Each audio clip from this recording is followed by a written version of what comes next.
Assalamualaikum warahmatullahi wabarakatuh.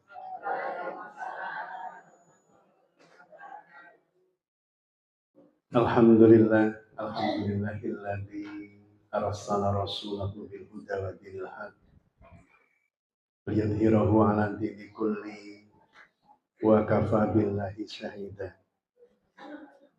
Asyhadu an la ilaha illallah wa asyhadu anna Muhammadan abduhu wa rasuluhu la nabiyya ba'da. Allahumma salli ala sayyidina Muhammadin wa ala alihi wa sahbihi ajma'in.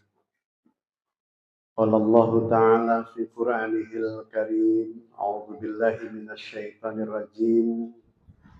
Ya ayyuhalladzina amanu taqullaha haqqa tuqatih wa la tamutunna illa wa antum muslimun.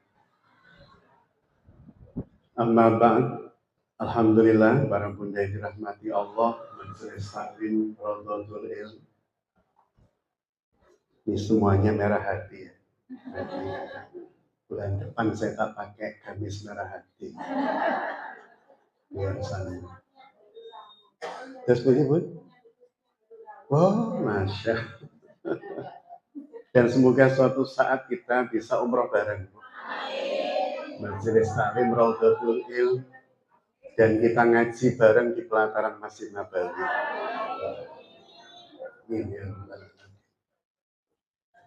Puji syukur kehadirat Allah Subhanahu wa Ta'ala.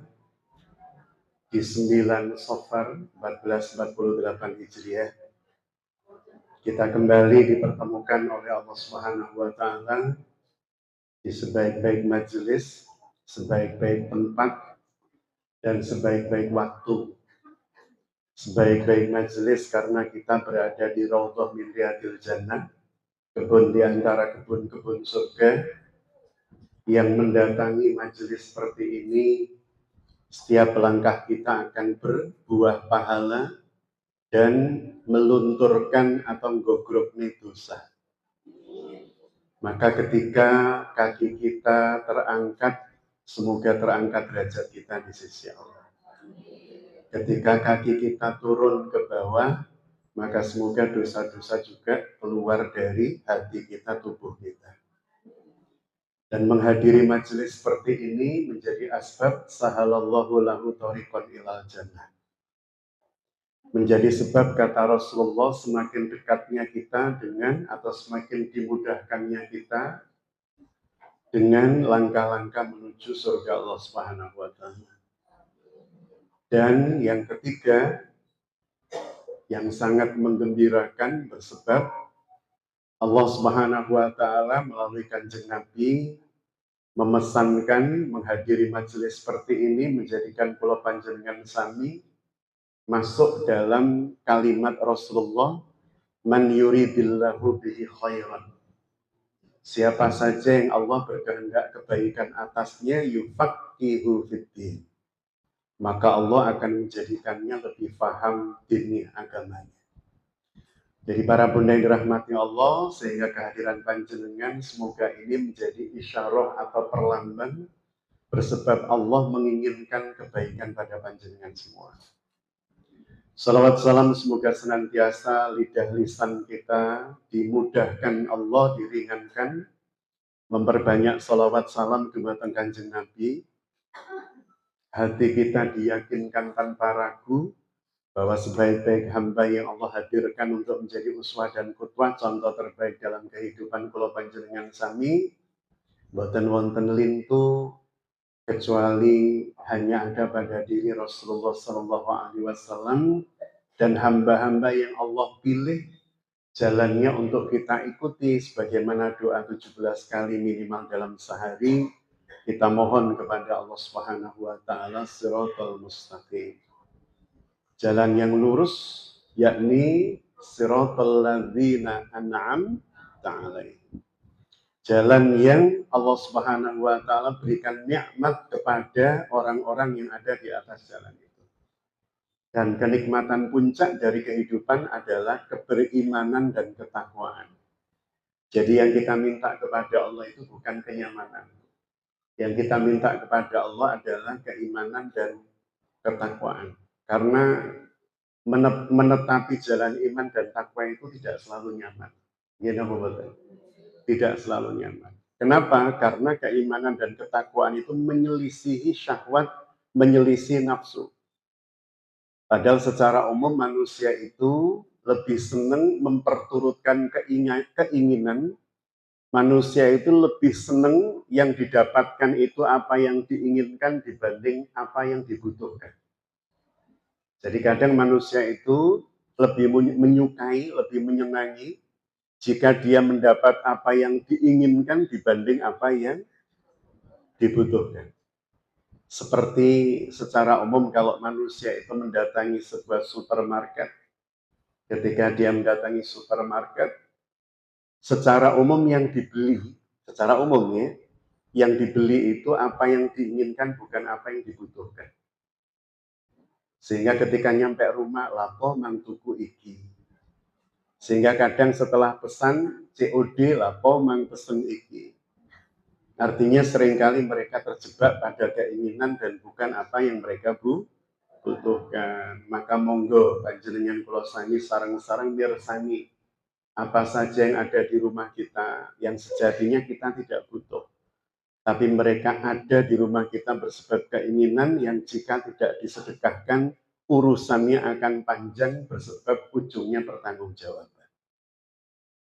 Para bunda yang dirahmati Allah, hari ini bahasan kita masih tentang bab tauhid, tentang bagaimana kula panjenengan sami mengesahkan Allah, mengenal Allah, mendekat kepada Allah Subhanahu wa taala, dan agar supaya keseluruhan proses itu menjadi indah dan menyenangkan dalam tanda petik, maka panjenengan kula sami kedah petang harus kenal dengan siapa yang kita pengen dekat, siapa yang kita ingin cintai.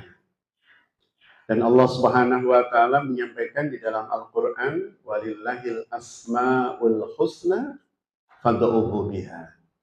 Dan Allah itu memiliki nama-nama yang indah, husna, indah, baik, bagus. Fad'uhu biha, maka panggillah, serulah Allah dengan nama-nama tersebut. Nah, di antara al-asmaul husna yang Allah hadirkan di dalam Al-Quran maupun Sunnah Rasulullah Sallallahu Alaihi Wasallam adalah Al-Adil. Al-Adil menikah apa pun artosipun yang maha adil. Jadi Al-Adil menikah yang maha adil. Sehingga kalimat kita, Allah itu tidak adil, tapi Allah itu maha adil. Jadi bukan adil tapi al-adil. Jadi Allah itu zat yang maha adil. Allah itu adalah zat yang maha adil. Seperti apa kemahaadilan Allah? Kita lihat yang pertama dari sisi bahasa. Agar supaya kita terbiasa berpikir terstruktur, step by step, tertib, sehingga ketika kita menghendaki solusi dari sebuah masalah, solusinya juga solusi yang sampai pada akarnya, bukan hanya pada cabangnya. Makna adil dari sisi bahasa, dari kata adalah, ain, dal sama lam, adalah, yang memiliki beberapa makna. Yang pertama, adil itu bisa dimaknai sebagai lurus setelah menyimpang, lurus setelah bergeser, gitu ya. Bisa dimaknai sebagai at-tawazun. Tawazun itu seimbang. Adil bisa juga dimaknai seimbang, tidak berat sebelah. Semua mendapatkan porsi yang semestinya. Ya. Tidak harus sama rasa, sama rata, sebagaimana konsep dalam ideologi sosialisme, komunisme. Jadi sosialisme, komunisme menganggap manusia itu akan bahagia, akan gembira jika sama rasa, sama rata. Padahal panjenengan dengan anak saja ketika nyangoni nopo sama rasa, sama rata. Enggak, bergantung kebutuhan, bergantung tingkat kebutuhan mereka. Maka konsep komunisme, sosialisme itu konsep yang tidak sesuai fitrah manusia. Kapitalisme liberal ya kan, memberikan manusia kebebasan sebebas-bebasnya. Padahal kebebasan panjenengan kula sami menika senantiasa terbatasi atau dibatasi oleh kebebasan orang lain. Sehingga para bunda yang dirahmati Allah, sekali lagi catatan kita, Islam itu menempatkan segala sesuatu secara proporsional. Tidak kemudian diatur harus sama rata sama rasa, juga tidak kemudian dibiarkan bebas sebebas-bebasnya. Ada aturan yang mengatur, ada aturan yang membingkai dan seterusnya. Maka makna dari al-adl semua akan mendapatkan sesuai dengan porsinya, kebutuhannya ya, dan seterusnya. Kemudian berikutnya menyamakan atau menempatkan segala sesuatu secara proporsional. Jadi menempatkan segala sesuatu sesuai dengan porsinya, proporsional. Dan seringkali kita bisa memaknai sesuatu dengan mudah itu kalau tahu lawannya. Lawan dari besar napa pun? Kecil. Maka orang itu disebut kecil kalau ada yang lebih besar dibanding dia. Ini apa betul? Sehingga kita kadang lebih mudah memaknai sesuatu kalau tahu lawannya. Maka lawan dari adil adalah didzulmi. Adil itu adalah lawan kezaliman. Jadi para ahli bahasa menyebutkan bahwa adil itu lawan dari zalim. Zalim itu apa maknanya? Zalim itu maknanya menempatkan segala sesuatu tak sebagaimana mestinya. Kok kemudian naruh sepatu di atas almari, misalnya begitu. Setiap kali pulang ke rumah, sepatunya ditaruh di atas almari. Ini menempatkan sesuatu tidak sebagaimana mestinya. Disebut zalim. Adil itu menempatkan sesuatu sebagaimana mestinya, sebagaimana tempatnya, dan seterusnya. Kenapa bahasan ini menjadi menarik, Bun? Kenapa membahas tentang sifat kemahaadilan Allah itu menjadi penting? Bersebab banyak manusia hidupnya tidak bahagia, hidupnya sulit untuk mengakses kebahagiaan bersebab merasa dalam tanda petik, merasa takdir Allah itu tidak adil terhadap dirinya. Lawang dia sudah sholat, sudah zakat, sudah puasa. Kemudian rizki dalam tanda petik berkaitan dengan materi lebih seret dibanding tetangganya yang nggak pernah sholat, ya ora poso, ya ora percaya Gusti Allah. Ternyata kok kemudian secara materi dia lebih mudah mendapatkannya. Kadang manusia berpikir itu bentuk ketidakadilan kehidupan terhadap dirinya. Mungkin ada manusia yang begitu, Bu. Jadi ketika kemudian melihat orang lain mendapatkan sesuatu lebih mudah atau bahkan jauh lebih mudah dibanding dirinya, padahal dia merasa dia taat pada Allah, dia dekat dengan Allah dan seterusnya, maka dia merasa hidup tidak adil terhadap saya. Bun, itu cara pandang manusia. Yang kalau kemudian kita memperturutkan cara pandang dohir seperti itu, ada banyak episode kehidupan itu yang berasa sangat tidak adil. Saya contohkan yang real. Ya. Ada seorang hamba yang sangat taat. Ada seorang hamba yang sangat mencintai Allah dan Rasul-Nya. Ada seorang hamba yang sangat ngajeni pasangan hidupnya. Tapi ujung hidupnya manusia menyebutnya tragis. Dalam sudut pandang manusia, menyebutnya tragis. Contohnya siapa? Contohnya misalnya pada Asiyah binti Muzahim. Kenal Asiyah, Bu? Halo? Kenal, Bu, ya? Asiyah menikah sinten, Bu? Istrinya Fir'aun. Ya, laknatullah ilaih. Yang menarik adalah Asiyah binti Muzahim itu, Bun, meninggalnya justru dalam keadaan didolimi oleh sang suami. Padahal panjenengan kalau lihat sinetron, Bu, atau film, kok kemudian ujungnya nggak happy ending. Orang yang baik kemudian dikuyo-kuyo, diperlakukan dolim, dan sampai ujung film yang dolim tidak mendapat balasan yang setimpal. Jenengan pulang melihat film dalam keadaan gimana? Gondok, jengkel, marah. Kenapa? Karena kedolimannya belum terbalas. Gini, betul. Kalau kemudian cara pandang kita seperti format sutradara yang seperti itu, Bu, kita banyak kecewa dalam hidup. Karena Bun, cara pandang Allah sangat berbeda dengan cara pandang manusia. Allah melihat segala sesuatu secara lengkap dari segala sudut pandang, segala variabel yang berpengaruh, sedangkan manusia hanya melihat dohirnya saja.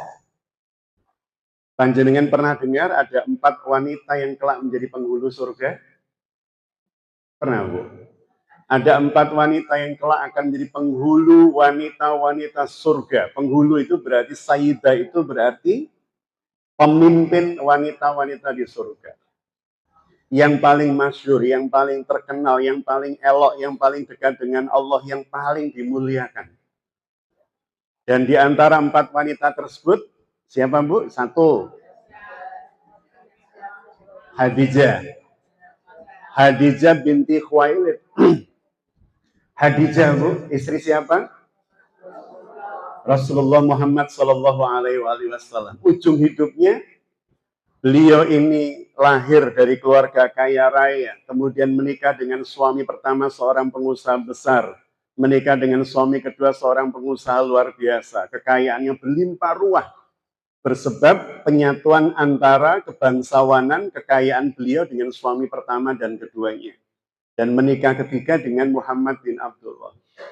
Ketika menikah dengan Rasulullah Sallallahu Alaihi Wasallam, beliau, ibunda kita Hadijah Ummul Mukminin Al-Kubra radhiyallahu anha, mendedikasikan seluruh hidupnya, hartanya, ketenarannya, kebangsawanannya untuk misi kenabian sang suami. Sehingga di ujung hidupnya hartanya habis. Sehingga di ujung hidupnya beliau diboikot hingga mengalami sakit yang berkepanjangan.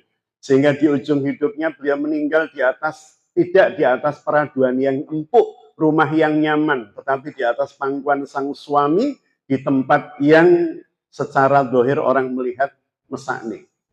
Ibunda Hadijah. Kalau kemudian kita melihat hanya sekedar dohirnya saja, maka kita mengatakan, lah iya wong apik kok ujungnya kaya ngono. Gini boten. Kok meninggalnya dalam keadaan miskin, dalam keadaan tidak kaya raya, padahal dia bangsawan, terkenal, kekayaannya melimpah ruah. Tapi meninggalnya justru dalam keadaan miskin di atas pangkuan sang suami, dalam keadaan sakit dan seterusnya. Itu kalau dohir mata kita melihat, itu kematian yang tragis. Benar nggak? Tetapi justru Allah Subhanahu wa taala memuliakan seorang Hadijah Ummul Mukminin, satu-satunya wanita yang pernah mendapatkan salam langsung dari Allah melalui Jibril. Jadi Rasulullah Sallallahu Alaihi Wasallam itu pernah menyampaikan kepada ibunda kita Hadijah Ummul Mukminin, Jibril menyampaikan salam Rabbmu kepadamu. Bu, jenengan kalau dapat salam dari presiden terus bunyi. Ini dapat salam dari sang pencipta, presiden, penguasa alam semesta. Dan itu memberi salam kepada ibunda Hadijah. Maka betapa teramat sangat mulianya wanita ini. Meskipun mungkin bagi jenengan dan saya dapat salam dari presiden itu nggak penting. Jadi para bunda yang dirahmati Allah, itu ibunda Hadijah. Jadi jangan pernah melihat, Bun, orang yang hidupnya tidak hahaha, orang yang hidupnya tidak di atas mobil mewah, orang yang hidupnya tidak di dalam rumah yang megah, itu bukan orang yang beruntung. Salah besar. Karena kita melihat ujung kehidupan seorang wanita yang kelak menjadi pemimpin wanita-wanita di surga, itu tidak berada di rumah mewah, di atas kasur yang empuk, dan seterusnya. Tapi justru dalam keadaan beliau memangku amanah penderitaan seluruh umat hari-hari itu. Yang kedua, wanita yang luar biasa siapa Bu tadi? Fatimah binti Rasulullah. Demikian pula dengan Fatimah, putri Rasulullah Sallallahu Alaihi Wasallam yang hidupnya teramat sangat sederhana. Pernah sebada perang Hunain, beliau mengajukan permohonan kepada sang ayah Rasulullah Sallallahu Alaihi Wasallam, wahai ayahanda, sungguh aku melihat kaum muslimin memenangkan pertempuran melawan Bani Sakif dan mendapatkan banyak budak serta rampasan perang. Ya Rasulullah, wahai ayahanda, berikan satu pembantu buat saya. Sambil beliau menunjukkan tangannya. Tangan sang putri presiden ini, sang putri raja ini, sang putri nabi ini, penguasa Arab waktu itu dalam keadaan kasar dan glodogi istilahnya. Karena saking seringnya beliau harus menggerus tepung dengan tangannya. Maka kemudian beliau minta kepada sang ayahanda, berikan saya satu pembantu saja. Dan sang ayah yang luar biasa ini mengajarkan pada anaknya, putrinya, putri seorang raja, presiden, penguasa Arab, sambil mengatakan, "Dok, mau enggak? Saya kasih 3 kalimat yang jika kamu baca, kalimat ini kalimat ringan yang bobotnya jika ditimbang dengan langit bumi, maka lebih berat kalimat ini di sisi Allah." Dan sang anak tidak protes, jawab, "Pembantu kok dikasih wirid. Minta pembantu kok dikasih zikir." Sang anak tidak protes seperti itu. Dan dia mengiyakan kalimat ayahandanya. Seorang putri raja, putri pemimpin yang hidupnya teramat sangat sederhana. Dan wafatnya tidak dalam keadaan gemerlap pangkat jabatan status sosialnya. Tapi dia kelak menjadi wanita penghulu surga. Demikian pula dengan Asiyah binti Muzahim yang tadi saya cuplik kisahnya. Seorang wanita yang mendampingi laki-laki yang mengaku Tuhan, hingga kemudian ujungnya Fir'aun itu membunuh sang istri, memberikan hukuman yang sangat luar biasa zalimnya pada istri, dibuat juglangan, istrinya diminta masuk ke sana dalam keadaan terikat, dan Al-Fujur diminta melempari batu sampai mati istrinya. Dan ketika Asiyah binti Muzahim sudah berdarah-darah tubuhnya, maka kemudian beliau tersenyum, kata Fir'aun, "Istriku sudah gila." Begitu Allah menyampaikan dalam Quran. Padahal Asiyah binti Muzahim tersenyum karena Allah mendekatkan rumahnya di surga untuk kemudian Asiyah bisa melihatnya. Inilah balasan untukmu yang menunggumu di surga. Artinya Bun, adil dan tidak itu bukan bersebab orang itu tampak wow atau ye. Kan kadang orang melihat suatu wow atau ye. Jadi bukan karena itu. Tapi karena apa? Ketakwaan kepada Allah Subhanahu wa taala. Maka jangan pernah iri ketika orang lain memiliki harta pangkat jabatan lebih dibanding kula panjenengan sami. Tapi irilah ketika orang dekat dengan Allah. Irilah ketika kemudian kita melihat ada orang yang begitu sangat dekatnya dengan Allah, taraknya dengan Allah, dan seterusnya. Ada bau hidangan. Ini mungkin karena kena angin gitu ya, dari sampah atau apa.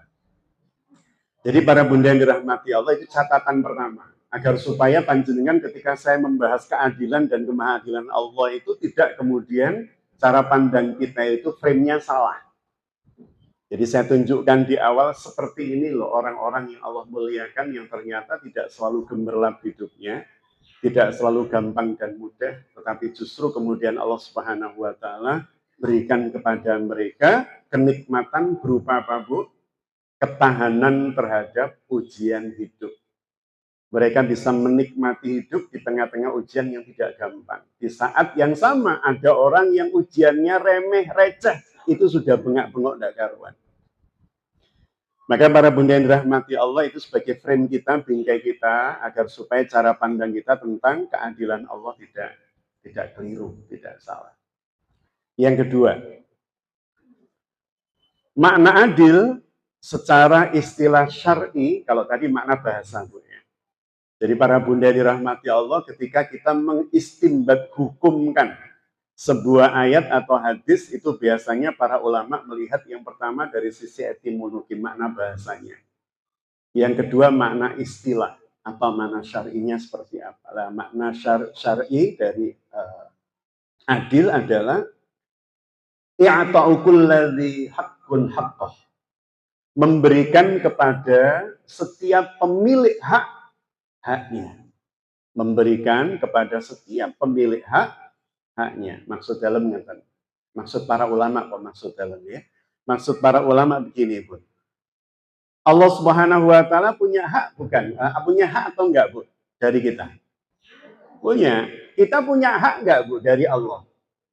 Punya. Orang tua punya hak atas anak, anak punya hak atas orang tua, tetangga punya hak atas tetangga yang lain, jamaah punya hak terhadap pengurus, pengurus punya hak terhadap jamaah, dan seterusnya.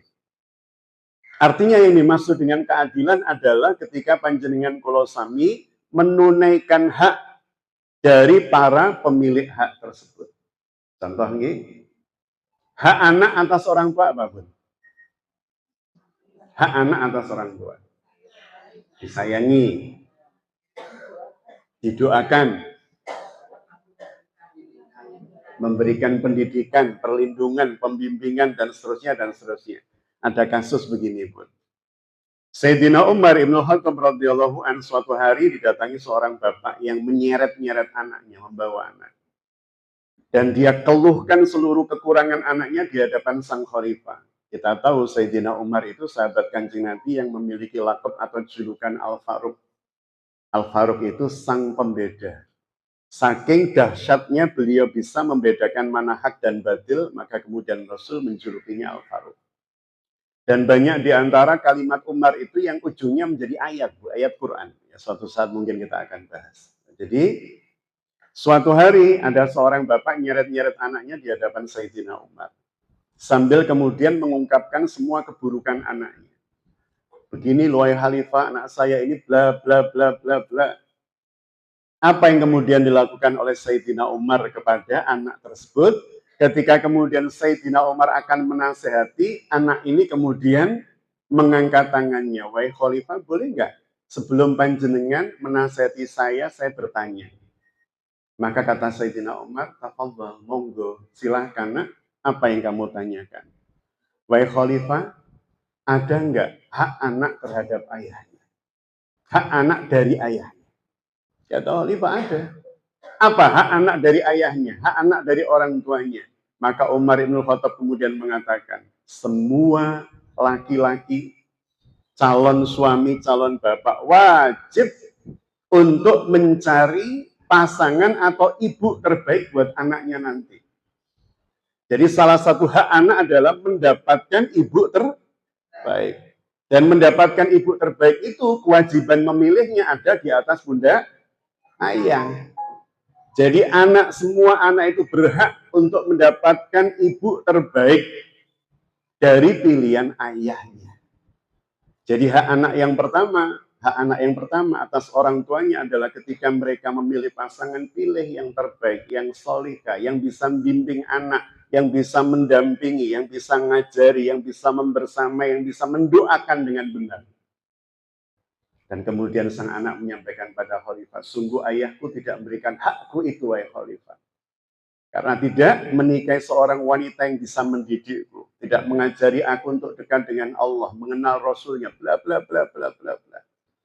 Maka kemudian Sayyidina Umar enggak jadi menasihati anak tersebut, justru menasihati orang tuanya. Artinya para bunda yang dirahmati Allah, yang disebut dengan adil adalah memberikan hak kepada orang yang punya hak itu, kepada pemiliknya itu. Maka disebut orang tua yang adil manakala hak-hak anak panjenengan penuhi. Hak mendapat pendidikan yang baik, hak mendapat keteladanan yang baik, hak untuk mendapatkan doa-doa terbaik, dan seterusnya.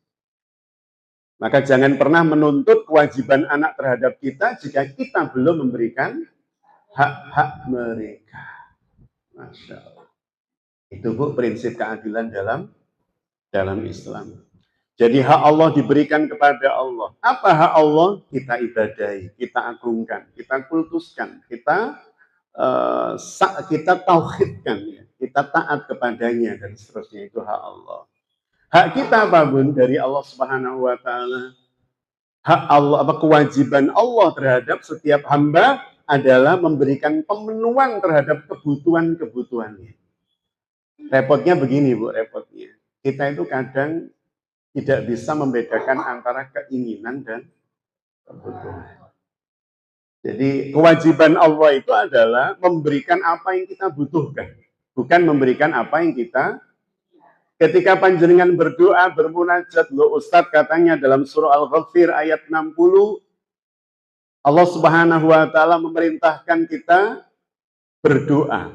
Dan Allah Subhanahu wa Ta'ala pasti akan mengabulkan doa kita. Tapi saya sudah mohon kepada Allah, Ustadz, berlama-lama, berpanjang-panjang, 1 tahun, 2 tahun, 3 tahun, kok nggak dikasih sama Allah.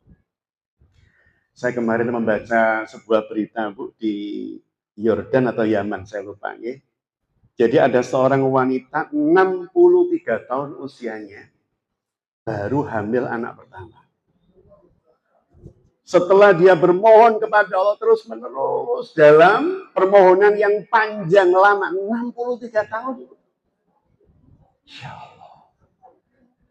Dan dia tidak pernah putus asa karena dia yakin sebagaimana Zakaria, Nabi Zakaria meyakini itu, sebagaimana Nabiullah Ibrahim alaihissalam meyakini terus kalimatnya Rabbi habli minas sholihin, Rabbi habli minas sholihin. Sudah menikah puluhan tahun, lebih dari 38 tahun beliau menikah baru dapat. Dan beliau tidak pernah berprasangka buruk kepada Allah. Jadi para bunda yang dirahmati Allah, yang diberikan oleh Allah adalah apa yang kita butuhkan di waktu yang tepat dan di saat yang tepat. Panjenengan dan saya bermohon berdoa kepada Allah Subhanahu wa taala minta sesuatu 1-2 tahun tidak dijabah oleh Allah, kemudian kita kecewa. Padahal sejatinya Allah tidak memberikan kepada panjenengan bukan bersebab Allah tidak ingin memberi, tapi karena Allah Maha tahu apa yang paling panjenengan butuhkan, apakah yang diminta itu atau sesuatu yang lain. Makanya Rasulullah Shallallahu Alaihi Wasallam membuat klasifikasi doa, termasuk klasifikasi pengabulan doa. Siapa saja hamba yang bermohon bermunajat kepada Allah Subhanahu Wa Taala, maka doanya tersebut akan diwujudkan oleh Allah dalam 3 bentuk yang tidak selalu sama. Yang pertama akan diijabah oleh Allah sebagaimana yang dia harapkan atau inginkan. Yang kedua oleh Allah Subhanahu wa taala diganti dengan yang lain yang lebih baik atau dihindarkan dia dari sesuatu yang mengancam dirinya, membahayakan dirinya dan keluarganya. Dan yang ketiga, Allah memang menyimpan doa itu untuk apa, Bun? Tiketnya mendapatkan surga Allah nanti. Karena Allah tahu, Bun, dari awal sampai akhir ujung hidup kita akan ketemu apa, ketemu siapa, di mana, dalam keadaan apa. Sehingga Allah yang paling tahu di saat mana yang kita minta itu kita butuhkan. Kok kemudian tidak dikasih, tidak diberi oleh Allah, bersebab Allah tahu, wah, hamba saya ini ibadahnya masih compang-camping. Padahal sholatnya, Masya Allah, 5 waktu nggak pernah ninggalin. Sholat duha dilakukan, sholat malam, yes. Tapi sholat-sholat yang dilakukannya itu tidak memenuhi kaidah alladzi khalaqal mauta wal hayata liyabluwakum ayyukum ahsanu. Tidak memenuhi kaidah ahsanu amala. Allah tidak butuh ibadah yang banyak, tapi Allah ya menerima ibadah yang terbaik. Ahsanu amal. Ahsanu amal itu kan sebaik-baik amal. Jadi yang diinginkan oleh Allah dumateng kula panjenengan sami adalah memperbanyak amal atau memperbaiki amal. Memperbaiki. Yang pokok-pokok perbaiki. Kualitas sholat kita, kualitas zakat kita, kualitas puasa kita, kualitas perbaiki. Karena yang diterima oleh Allah adalah ahsanu amal. Yang terbaik bukan aksaru amal, bukan yang terbanyak. Sholatnya wokeh tapi menjadi sholat-sholat yang sah tapi tidak diterima. Betapa ruginya. Sholatnya sah tapi tidak diterima. Wonten apa mboten? Orang berhaji sah tapi tidak diterima. Sah itu kan berarti syarat rukunnya terpenuhi. Dia melaksanakan ikhram, dia melaksanakan wukuf, dia melaksanakan tawaf ifadah, dia melaksanakan sa'i haji sampai tahallul. Yang saya sebut rukun saja, Bu. Karena wajib bisa diganti atau bisa dibayar dam. Seperti lempar jumroh, mabit di Mina. Jadi dia sudah penuhi itu, berarti hajinya sah. Tapi sah itu belum tentu persis sholat kula panjenengan sami. Sholat itu dimulai dari takbiratul ihram sampai salam. Terpenuhi syarat dan rukunnya, tapi belum tentu diterima. Allah hanya menerima kualitas terbaik amal kula panjenengan sami. Maka tugas kita adalah terus mengupgrade kualitas amal kita. Jadi para bunda yang dirahmati Allah, penuhi hak Allah. Allah juga akan memenuhi hak kita. Hak orang tua diberikan, hak orang tua dari anak-anaknya. Dimuliakan, ditakdimi, dihormati, didoakan. Itu hak orang tua. Tapi ingat, anak-anak kita juga memiliki hak atas kita orang tua, seperti yang tadi saya sampaikan. Mendidiknya dengan cara yang benar, mendoakannya dengan doa-doa yang benar, mendampingi, membimbing dengan cara yang benar, dan seterusnya. Pasangan juga punya hak. Jadi Muhammad Hatta ini akan disebut sebagai suami yang adil. Jika saya memenuhi hak-hak dari pasangan saya memenuhi hak dari Bu Hatta. Saya penuhi berkaitan dengan kebutuhan fisik dan psikis serta biologisnya. Saya penuhi kewajiban saya atas dia untuk membimbing lebih dekat dengan Allah dan seterusnya dan seterusnya. Itu berarti suami yang adil dalam perannya. Tapi kalau kemudian tidak memenuhi itu, maka dia tidak disebut sebagai suami yang adil. Nah, ini bicara tentang keadilan, nanti kita lihat kemahaadilan Allah. Bahkan tetangga juga memiliki hak, tubuh kita juga memiliki hak, dan seterusnya dan seterusnya. Waktu juga memiliki hak, ilmu juga memiliki hak. Apa hak ilmu? Hak ilmu diamalkan, diajarkan. Diamalkan dalam bentuk amal soleh, diajarkan dalam bentuk mendakwai atau mendakwakan Islam kepada orang-orang di sekitar kita. Rasulullah SAW bersabda begini, Bun. Sesungguhnya tubuhmu itu mempunyai hak atasmu. Mata kita punya hak atas kita. Keluarga kita, kata Rasul, juga punya hak atas kalian. Jadi bagaimana kemudian mata saya, mata panjenengan, kita semua punya hak, Bu, untuk kapan dibuat melek dan kapan harus dimeremkan. Gak malah pada saat malam melek, pada saat pengajian tidur. Itu berarti salah tempat, gitu ya, salah memenuhi haknya. Tidak kemudian termasuk keluarga. Keluarga itu punya hak. Maka hak keluarga atas saya adalah didampingi, membersamai mereka, dan seterusnya. Bersama dalam suka duka, bersama dalam kelapangan, kesempitan, dan seterusnya. Jadi semuanya punya hak. Dan saya harus adil untuk semua itu. Ini adalah contoh konsep keadilan ya dalam kehidupan panjenengan kula sami. Jadi dalam Islam keadilan itu bukan ukuran sama rata sama rasa, bukan ukuran yang sifatnya matematis. Tapi ukurannya, parameternya adalah proporsionalitas kebutuhan seseorang ya, dan seterusnya dan seterusnya. Baik, nah sekarang kita masuk pada sifat al-adilnya Allah. Al-adil. Kalau adil adalah itu adil, bahasa yang umum buat manusia. Tapi kalau kemudian al-adil itu berarti zat yang maha adil. Para bunda yang dirahmati Allah, keadilan manusia menika sifatnya relatif.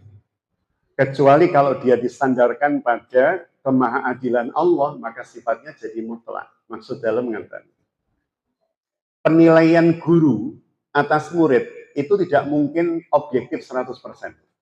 Benar nggak? Penilaian panjenengan terhadap pasangan itu juga tidak mutlak 100% benar.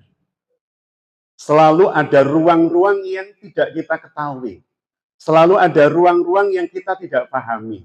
Selalu ada ruang-ruang yang itu menjadi celah kekurangan kita di dalam memahami sebuah fakta. Jenengan nyampe di sebuah tempat, melihat ada becak riak, Bu. Di situ ada truk. Secara logika, refleks kita langsung nyalain siapa, Bu? Ketika melihat fakta itu. Truknya. Astagfirullah, sama itu kan becak istri ngawur. Jangan-jangan ngantuk, jangan-jangan supirnya mabuk. Padahal ternyata supirnya justru waktu itu sedang konsentrasi. Bahkan konsen sambil mendengarkan tartil Quran, tapi tiba-tiba ada becak yang nyelonong tanpa aba-aba dari sebuah gang. Mungkin nggak mungkin? Tapi manusia kadang cuman yang dilihat dohirnya. Dohirnya ada becak riak dan di situ ada truk di sampingnya. Langsung kemudian kita tunjuk yang salah. Itu manusia, cara pandang manusia. Jadi jenengan dan saya seringkali melihat Sebuah film itu hanya bagian episode tertentu dan kemudian kita dengan jagoannya menilai keseluruhan episode. Padahal cuma melihat itu, kemudian kita menyimpulkan seluruh episodenya itu begini. Itu kan penilaian yang sangat tidak adil. Gini, anak-anak itu ya. Seringkali kemudian dinilai oleh guru yang tidak akrab, tidak tahu latar belakang dan seterusnya itu hanya pada hasil ujiannya, hasil jawabannya. Betul? Hasil jawabannya. Padahal bisa jadi ketika dia menjawab salah dan seterusnya, dia sedang tidak konsen bersebab tadi malam dia nunggu ibunya yang sakit di rumah sakit misalnya. Dia sudah belajar, dia sudah berusaha, tapi pada saat ujian kemudian ibunya harus sakit beberapa hari, dia harus nunggu, tidur jadi sulit dan seterusnya. Saat ujian konsennya justru terpecah dengan ibunya yang ada di rumah sakit. Mungkin enggak, Bu, kemudian pikirannya kacau. Mungkin enggak kemudian jawabannya banyak yang salah. Tapi kira-kira yang dilihat oleh sang penilai apanya, Bu? Ya jawabannya itu. Kalau Allah melihat keseluruhannya, maka jenengan jangan pernah putus asa bersebab hasil tidak sebagaimana yang diharapkan. Karena tugas panjenengan dan saya itu adalah melakukan apa, Bu? Yang pertama, menata niat yang benar. Tugas kita cuma itu, menata niat yang benar. Sebab itu membuat planning atau perencanaan yang terbaik. Sebab itu kemudian memilih tindakan yang terbaik. Ujungnya kita serahkan sepenuhnya pada, karena kalau kita fokus pada hasil, hidup itu banyak yang menyakitkan.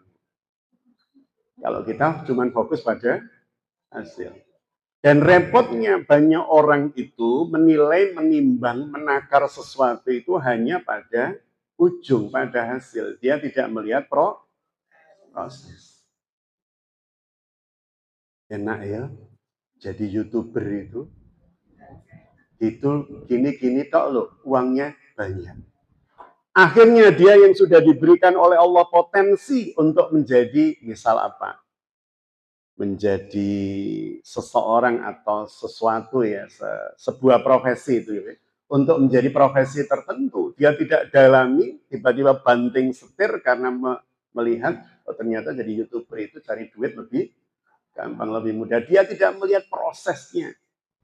Bagaimana kemudian orang itu membuat program, bagaimana orang itu menyiapkannya, bagaimana, dan seterusnya, dan seterusnya. Jadi seringkali kemudian orang itu terjebak pada tampilan hasil tanpa kemudian melihat proses, sehingga penilaiannya menjadi tidak adil dan tidak objektif. Kalau Allah Subhanahu wa Ta'ala melihat panjenengan kula sami dari A sampai Z, jadi ada kejadian begini, Bu, di zaman Nabi Musa alaihissalam.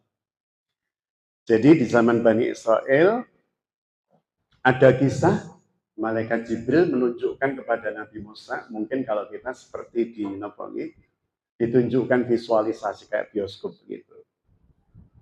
Ada seorang penunggang kuda. Ada seorang penunggang kuda yang mengambil, berhenti di sebuah tempat oase, kemudian mengambil air di sana. Pada saat dia mencuci muka, mengambil air di sana, tanpa dia sadari, uang yang ada dalam kantong bagian tubuhnya jatuh.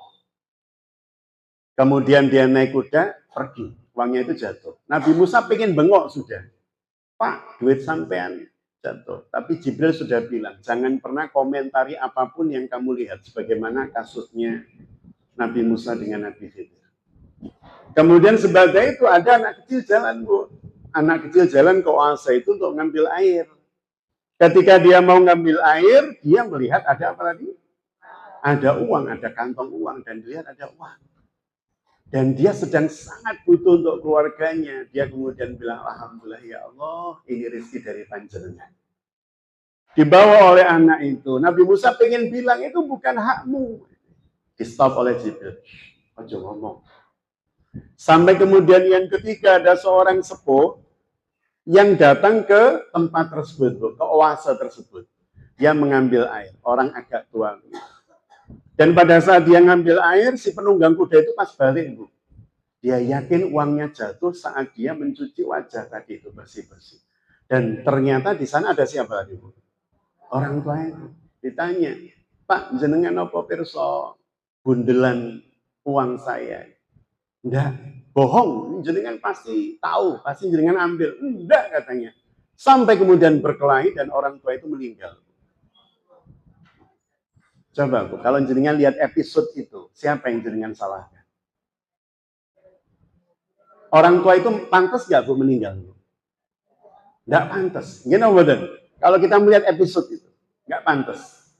Orang yang ada di atas kuda itu orang yang dolim itu Bu ya, dan seterusnya.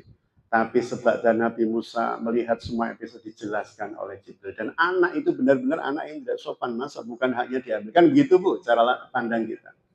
Oleh Jibril dijelaskan, ya Musa, banyak hal dalam kehidupan yang tidak bisa kamu nilai hanya dalam satu fragmen saja. Bahasa kita ya, fragmen saja. Tapi lihatlah secara keseluruhan. Sesungguhnya si penunggang kuda itu adalah seorang perampok. Dan dia barusan merampok orang tua dari anak tadi itu. Merampok rumahnya. Si anak ini sudah yatim, bapaknya sudah meninggal. Jadi merampok harta anak yatim itu. Dan ibunya sangat butuh karena harta yang hilang. Ternyata Allah mengembalikan hartanya dengan cara itu. Berarti kan harta itu milik anak yatim tadi itu. Allah mengembalikan dengan caranya. Dan laki-laki sepuh itu Bu, dulunya adalah mantan perampok yang membunuh ayah dari si anak itu. Dan ternyata oleh Allah dibalas dengan kisos hukuman yang sama. Allah melihat seluruhnya. Kita cuma melihat satu fragmen saja. Dalam hidup itu seringkali kita kecewa karena melihat itu. Kita itu melihat hidup kita cuma satu fragmen A saja, kemudian kita merasa, ya Allah, kayak orang paling menderita sedunia. Padahal kita nggak tahu sebada ini apa yang Allah siapkan buat kita. Apa yang Allah akan berikan buat kita. Jadi gini Bun. Allah Subhanahu wa Ta'ala menyampaikan di dalam ayat surah awal, ayat 11, surah 13, ayat 11. Pernah saya sampaikan pada panjenengan. Innallaha, sesungguhnya Allah la yughayyiru ma biqaumin, tidak akan merubah nasib sebuah kaum hatta sampai yughayyiru ma bi anfusihim, dia merubah nasibnya sendiri. Dia merubah dirinya. Allah tidak akan merubah dirinya sebelum dia mau merubah dirinya sendiri. Artinya Bun, dari kalimat Allah ini kalimat Allah. Maka seluruh ulama sepakat bahwa setiap usaha panjenengan tidak ada yang hilang. Jadi ada kalimat begini Bu, yang cara pandang orang bisa berbeda. Tapi cara pandang saya mencoba melihat dari sudut pandang ayat. Usaha tidak pernah mengkhianati, hasil tidak pernah mengkhianati usaha. Hasil tidak pernah mengkhianati usaha. Kalau kemudian yang dimaksud hasil itu keinginan panjenengan, jadi masalah. Kalau yang dimaksud hasil itu adalah keinginan panjenengan, jadi masalah. Karena banyak usaha yang ujungnya tidak sesuai dengan keinginan jenengan, gitu kan Bu? Tapi Allah sudah memagari Bu. Dengan kalimat, فَمَنْ يَعْمَلْ مِثْقَالَ ذَرَّةٍ خَيْرًا يَرَهُ وَمَنْ يَعْمَلْ مِثْقَالَ ذَرَّةٍ شَرًّا يَرَهُ. Bahwa kebaikan dan keburukan sebiji zarah saja, sekecil apapun, pasti Allah akan membalas. Berarti ada nggak Bu usaha yang sia-sia? Nggak ada Bu. Maka hasil tidak pernah mengkhianati usaha. Iya, benar. Kalau yang dimaksud adalah ujroh dari Allah, pahala dari Allah, simpanan kebaikan dari Allah. Tapi kalau yang dimaksud adalah keinginan kita, yang dimaksud hasil itu keinginan kita, betapa banyak usaha yang tidak sesuai dengan ujungnya, dengan keinginan, harapan kita. Jadi kalau ada orang mengatakan ini kalimat yang salah, kalimat yang berbahaya bagi keimanan, itu maksudnya begitu Bu. Maksudnya hasil adalah keinginan kita. Tapi kalau kemudian yang dimaksud dengan bahwa hasil tidak pernah mengkhianati usaha, karena setiap usaha tidak ada yang musprol, tidak ada yang hilang, semua dinilai oleh Allah dan pasti ada balasan, maka tidak ada hasil yang mengkhianati usaha, tidak ada. Semua usaha itu ternilai di sisi Allah Subhanahu wa Ta'ala. Maka panjenengan Bun, memilih ikhtiar atau usaha apapun itu dinilai. Jika dia baik, dia jadi tabungan panjenengan. Dan suatu saat akan dicairkan oleh Allah untuk kebutuhan panjenengan. Bukan keinginan loh. Ya. Masalahnya manusia itu sering fokusnya pada keinginan atau kebutuhan. Itu yang buat hidup kita menderita. Itu yang membuat hidup kita banyak ketemu dengan hal yang mengecewakan. Bersebab kita senantiasa fokus pada apa yang kita inginkan.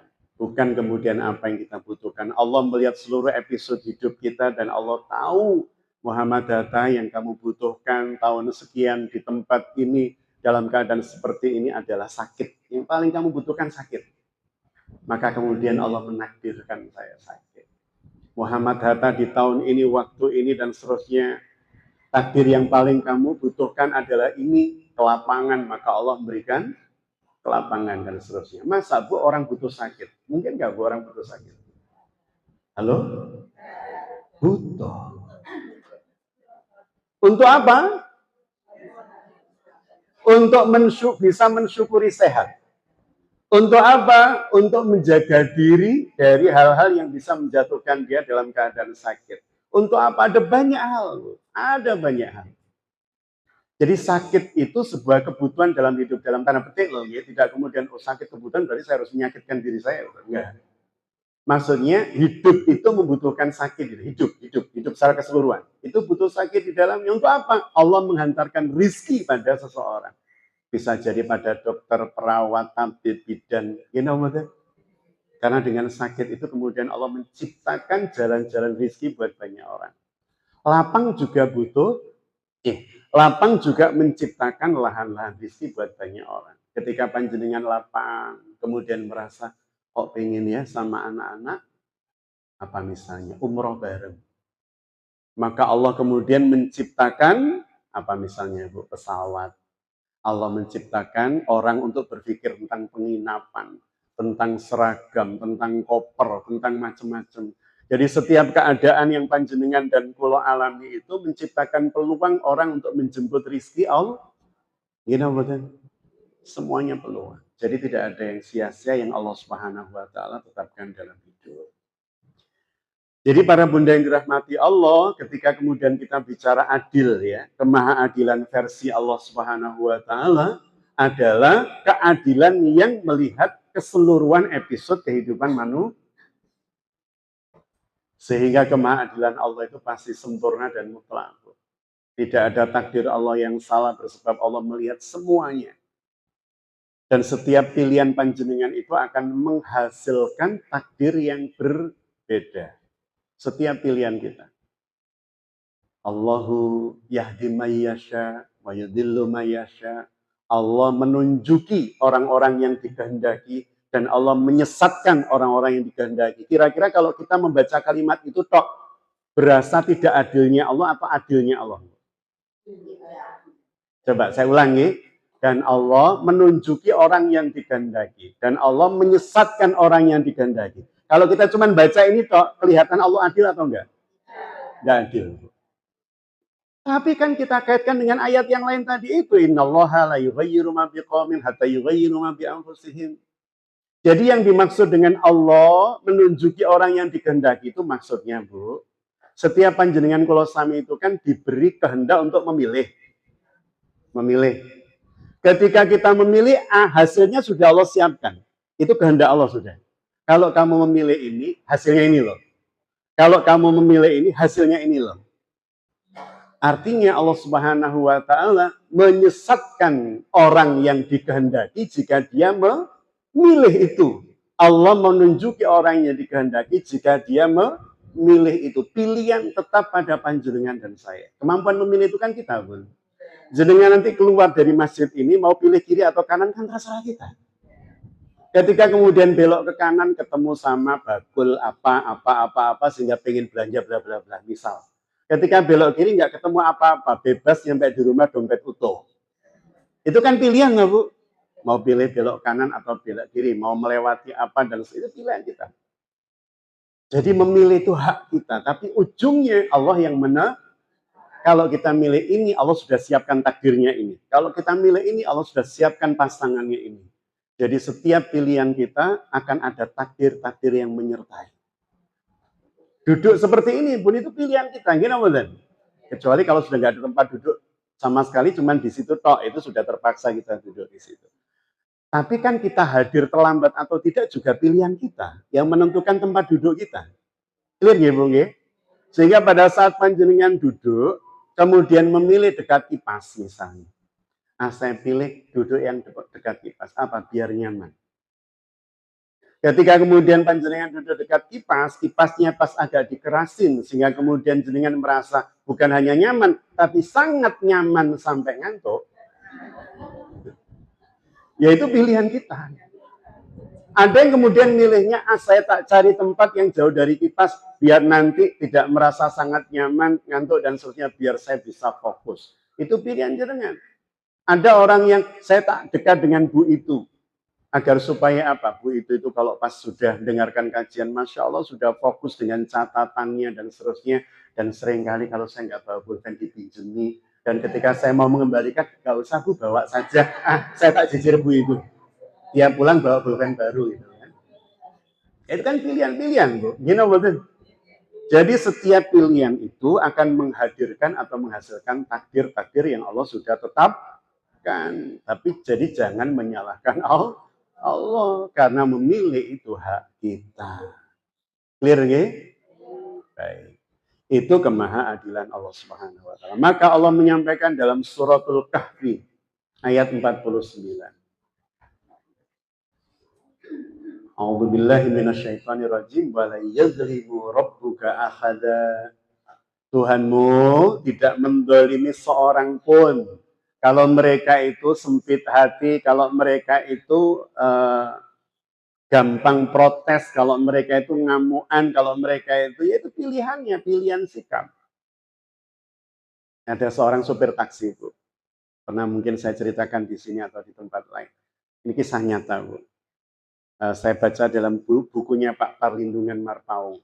Jadi ada seorang supir taksi, ketika kemudian mau berangkat itu oleh istrinya itu dipeluk, dicium kening istrinya itu ya, kemudian anaknya juga meluk ayahnya sambil bisikin di telinga ayahnya ya, hari ini aku ulang tahun. Maka ayahnya tersenyum, siap, nanti ayah akan berikan boneka. Oh, anaknya tersenyum, ayahnya diciumin. Berangkat sambil kemudian di sini ada love itu. Ya berangkat. Sopir apa Bu? Taksi. Tiba-tiba nyampe di depan sebuah supermarket gitu ya, dipanggil oleh seorang ibu-ibu yang agak sepuh. Taksi, minggir. Ketika minggir, beliau keluar untuk membukakan pintu buat penumpang. Ini sopir yang sangat perhatian, Bu, profesional. Dibukakan, monggo Bu. Ketika kemudian dibukakan, sang ibu itu masuk, beliau baru masuk lagi di tempat dia nyetir, plep, depannya ada truk sampah mundur, sopir truknya itu sambil teleponan gitu. Sampai nabrak bagian depan truknya. Yang salah siapa, Bu? Jenengan nggak berani nilai ya sekarang. Ya kalau melihat itu yang salah siapa? Sopir truknya kan? Sopir truknya. Sopir truknya tahu kalau dia salah, Bun. Ketika jeduk dia merasa, aduh, nabrak mobilnya orang. Dan ada tipikal orang yang dia sebelum disalahkan nyalahin orang dulu. Jadi dia langsung turun ngamuk-ngamuk ke sopir taksi itu. Sebelum dia disalahin dia tahu dia salah. Ada nggak model begitu? Jadi kan nggak usah noleh sebelah Bu, itu menyakitkan perasaan. Jadi kan langsung noleh gini jangan. Itu menyakitkan perasaan. Ngamuk-ngamuk, sopir taksinya dimarahi, sampai itu Mas, ada truk mundur kan harusnya juga mundur. Sopir taksinya diam, bingung. Jadi sing salah sopir. Ketika kemudian marah-marah sopir truknya itu agar supaya tertutupi kesalahannya. Si nenek Bu, si ibu yang sepuh tadi Bu di kursi belakang langsung keluar Bu. Mak kan nggak mungkin kalah Bu. Dia langsung keluar dan kemudian nyaduh. Teori sopir truknya Mas sampai bla bla bla dan sopir truknya tahu Bu musuh mak nggak mungkin menang. Maka dia langsung masuk truknya bablas lari dan pergi. Dan sebab dari itu si ibu ini marah pada sopir Mas, jangan kan yang benar, dia yang salah.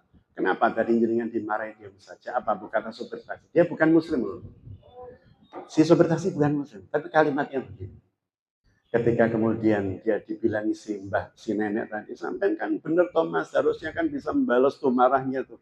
Kata si supir taksi itu, Bu, Saya nggak mau Bu, hati saya yang senang sejak berangkat tadi jadi buyar hanya karena melayani kemarahan orang. Artinya yang bisa menjadikan hati kita itu membara atau tetap dingin adalah diri kita. Kita izinkan untuk marah atau enggak. Saya sampai mikir gini baca ceritanya. Lah iya, ini bukan muslim bisa begini, masa yang muslim nggak bisa begini? Artinya panjenengan dan saya sudah ditempa dengan sekian banyak ayat, sekian banyak hadis. Tinggal bagaimana kita memaknai, mentadaburi secara benar, sehingga setiap ayat dan hadis itu akan merubah cara pandang kita, cara bersikap kita, dan seterusnya. Dan yang terakhir, Quran Surah An-Nisa ayat 40. Di surah An-Nisa ayat 40, Allah Subhanahu wa taala berfirman, "A'udzubillahi minasyaitonirrajim. Innallaha, sesungguhnya Allah, la yadzlimu, tidak akan mendolimi misqala dzarrah, tidak akan mendolimi hambanya, makhluknya bahkan sebesar zarah." Terus gimana Ustaz Asya binti Muzaim tadi? Gimana Ibunda Hadijah? Itu kan didolimi Ustaz. Kenapa Allah tidak memberikan balasan berupa apa? Kenyamanan, kelapangan hidupnya. Justru hidup akhirnya Asya itu dilempari sampai mati. Di mana keadilan Allah? Bun, keadilan Allah itu tidak tersekat atau terjeda hanya dalam kehidupan Tadi saya sampaikan pada panjenengan, doa saja oleh Allah. Ada yang tidak diijabah di dunia, tapi akan diberikan di akhirat. Karena Allah tahu hambaku ini ibadahnya compang-camping dan Allah ingin hambanya ini tetap masuk surga. Bagaimana caranya doanya tidak dikabulkan di dunia agar supaya bisa menambah bobot amalnya nanti di akhirat sehingga dia layak dapat surga Allah. Sehingga dalam sebuah hadis dikatakan ada seorang hamba yang ketika di akhirat bilang begini, ya Allah, seandainya saya tahu kalau doa yang tidak dikabulkan di dunia itu ternyata disimpan untuk akhirat, saya pengen seandainya semua doa saya di dunia dulu tidak dikabulkan tapi disimpan untuk akhirat saya. Karena panjenengan dan saya ketika di akhirat kan sudah tidak bisa berharap pada apapun. Gini, kecuali pada amal kita untuk nyinggek Rahman Rahimnya Allah agar supaya kita lolos dari azab api nerakanya. Maka kemahadilan Allah itu sempurna sampai nanti di akhirat. Apa-apa yang tidak adil dan dolim di dunia dan belum terbalas, itu pasti di akhirat akan dibalas secara sempurna. Maka keberadaan akhirat itu menjadikan kita tidak pernah putus asa terhadap kemahadilan Allah. Masa lu orang itu lu korupsi sampai meninggal kok gak di penjara? Mungkin gak Bu kita jengkel? Korupsinya udah triliunan sampai gak di penjara. Jangan khawatir Bu, jangan khawatir. Nanti kita akan melihat drama realnya. Nanti di akhirat ketika Allah Subhanahu wa taala yang memutuskan seperti apa hukumannya. Kan kadang jengkel, kok iso lolos tuh ya? Kalau sudah ceto welo-welo. Misal begitu Bu ya. Jangan khawatir Bu, jangan khawatir. Karena episodenya nggak berhenti setelah game di dunia. Tapi nanti di akhirat kita melihat realnya. Karena kehidupan real, panjang, lama, dan abadi itu justru di... Baik, itu mungkin bahasan kita sementara Bunda. Ada yang mau disampaikan dari sini? Masih ada 3 menit. Oke, Bun, monggo.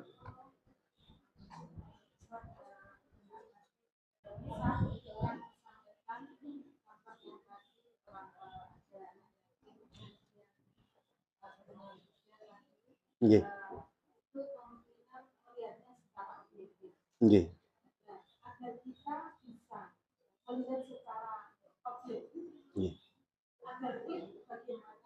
Nggih.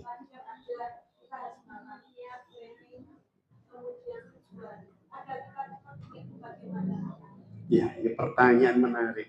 Masih ingat tadi Umar Ibn Khattab itu mendapat julukan apa Bu tadi Bu?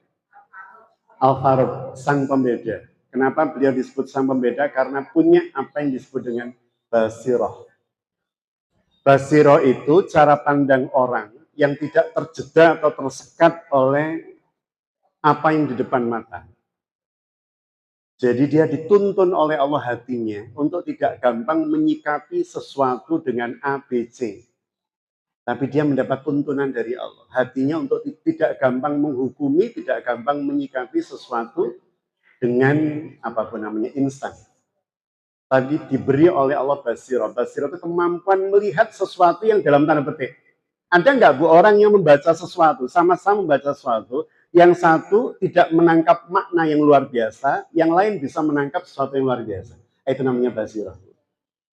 Jadi bagaimana dia bisa menangkap pesan-pesan Allah yang dititipkan dari sebuah fakta yang dihadirkan. Namanya basirah. Maka bagaimana agar supaya panjenengan kula sami mendapatkan itu, basirah itu. Beningkan hati, jernihkan hati. Seperti begini, Bu. Ketika uang kita jatuh di air yang berlumpur, keruh. Maka bagaimana cara paling masuk akal untuk kemudian menemukan uang kita? Dengan menggunakan alat, dengan menggunakan perantara atau wasilah yang tidak menjadikan mata kita melihat air itu keruh. Gini betul, Bu. Contoh ya misalnya airnya keruh. Kemudian kita punya plastik, Bu ya, plastik besar kita isi dengan air bening. Kita masukkan dalam air keruh itu. Maka kita bisa melihat nanti dasarnya seperti apa, jernih dari benih. Jadi bagaimana kemudian agar kekeruhan fakta-fakta yang kita lihat dalam kehidupan itu bisa kita jernih melihatnya dengan cara menjernihkan hati kita, membeningkan hati kita, membersihkan hati kita, terus marah kepada Allah Subhanahu, banyak istighfar, banyak melakukan amal soleh, baca Quran sambil ditadaburi, bukan sekedar dibaca, bukan sekedar dihafal, tapi ditadaburi. Kapan-kapan kita akan bicara khusus tentang tadabur Quran, agar supaya mendapat insight-nya tadi. Itu ya Bun, sami-sami. Iya, benar. Apakah saya sebagai yang merintis kalau saya itu ketemu orang selalu mengajak dan juga ibu-ibu juga mengajak teman-temannya, itu pun kalau tidak dari Allah, maksudnya untuk menghadiri itu kan semua itu karena Allah yang menggerakkan hati yang bisa. Apakah ini benar dalam hal ini? Karena mungkin ada yang menyalahkan seseorang karena bahwa ini banyak, karena saya tidak mau seperti itu. Saya sudah berkali-kali yang menggerakkan hati orang itu adalah Allah. Yang saya dimanapun ketemu di Nurul Falak, saya lihat ibu itu, ayo kalau ikut kajian, ketemu di kolam renang saya juga ikut. Kok selalu dalam seperti itu, apakah saya sanggup untuk mensukseskan, memberikan apa namanya pelajaran pada ibu yang bisa diambil manfaatnya, bisa diambil di rumah. Assalamualaikum. Waalaikumsalam warahmatullahi wabarakatuh. Bun, berdakwah itu kewajiban semua orang. Bahkan Kanjeng Nabi menyampaikan balighu anni walau ayat. Sampaikan meskipun hanya satu. Mengajak pada kebaikan itu perintah Allah untuk semua manusia, semua kaum muslimin mukminin. Gimana? Surah An-Nahl 125. Ud'u, serulah manusia. Ud'u ila, kepada sabili rabbik, jalan Tuhanmu. Pada kebaikan, pada pengajian, majelis taklim, majelis ilmu, majelis zikir, majelis apapun. Cuman yang penting ini berikutnya, dari kalimat berikutnya. Ud'u ila sabili rabbik. Cara menyerunya itu yang paling penting. Bil hikmah wal mau'izatil hasanah wajadilhum billati hiya ahsan. Jadi dakwah itu kewajiban semua orang. Dan tidak memutlakkan harus di Raudhatul Ilmi. Kok kemudian beliau bilang begini, Waduh pun mohon maaf, saya tidak ada waktu kalau Jumat, tapi alhamdulillah saya udah ngaji kok hari Senin. Jenengan tidak usah kemudian, waduh kok ngaji di sana, tuh nggak usah. Alhamdulillah sudah ngaji. Meskipun tidak di Raudhatul Ilmi. Tapi mengajak ke sini itu bagian dari kebaikan. yang panjenengan memiliki kewajiban mengajak orang untuk berbuat baik, untuk menghadiri majelis ilmu dan seterusnya, tanpa kemudian mengharuskan harus di majelis taklim saya.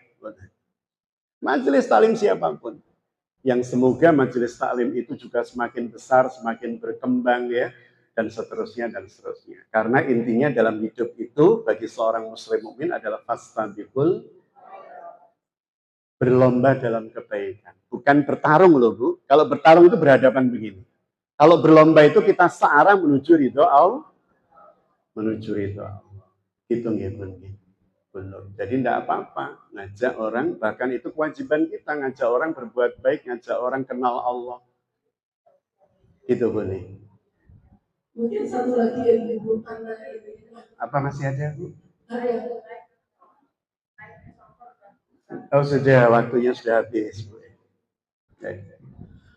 Baik para bunda yang dirahmati Allah, insya Allah itu yang menjadi bahasan kita di pagi hari yang penuh berkah ini.